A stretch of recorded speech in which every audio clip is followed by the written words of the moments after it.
Hello, friends.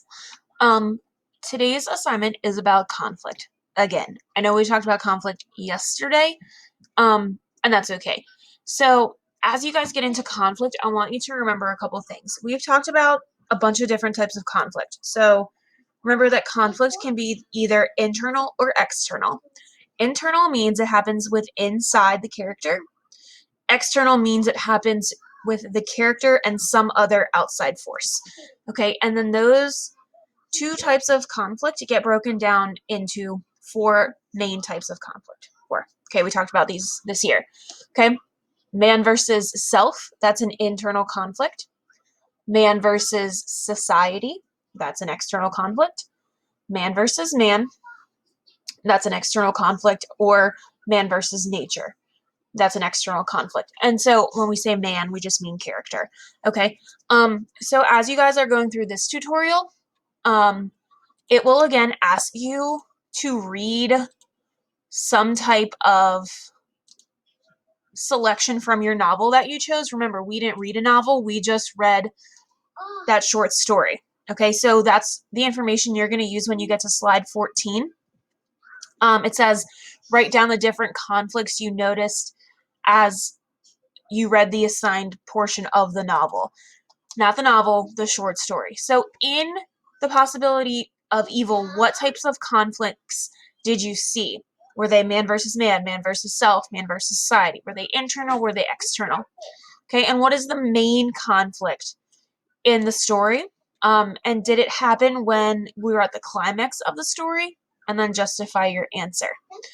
And then when you get to slide 27, it's going to ask you to find an excerpt containing dialogue, and your story does have dialogue. And then make notes about how the dialogue contributes to the conflict. Okay, and then write your answers in this part. And then write a paragraph, 300 words. What role does dialogue play in developing conflict? Use evidence from the novel to support your answers. So again, you should have all of this information from the last several days, and now we're just building on it. Proofread and revise this paragraph. Pay attention to your spelling errors in factual details. At the end of your essay, list any errors you find or modifications that you made while revising your essay. So this will be a good opportunity for you guys to, practice those kinds of things. I don't think that this has like a spell check. So what you can do is you could type your paragraph in a Google Doc and then spell check it, and then spell and grammar check it, and then insert it in here instead. I would recommend that.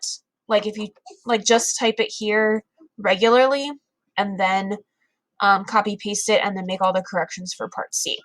So whatever you put into part C should be like your best effort. Like, this is what I'm submitting as my final draft. Like, look at me, I made all these corrections.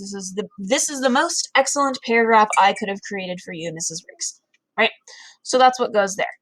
And then this tutorial is over, and you'll take the mastery test based on the information in here.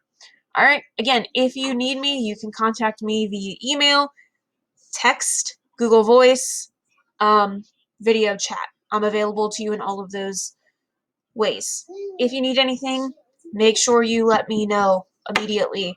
We're going at a fast pace, and I want to make sure everyone gets everything so you can go to the 9th grade. See you soon.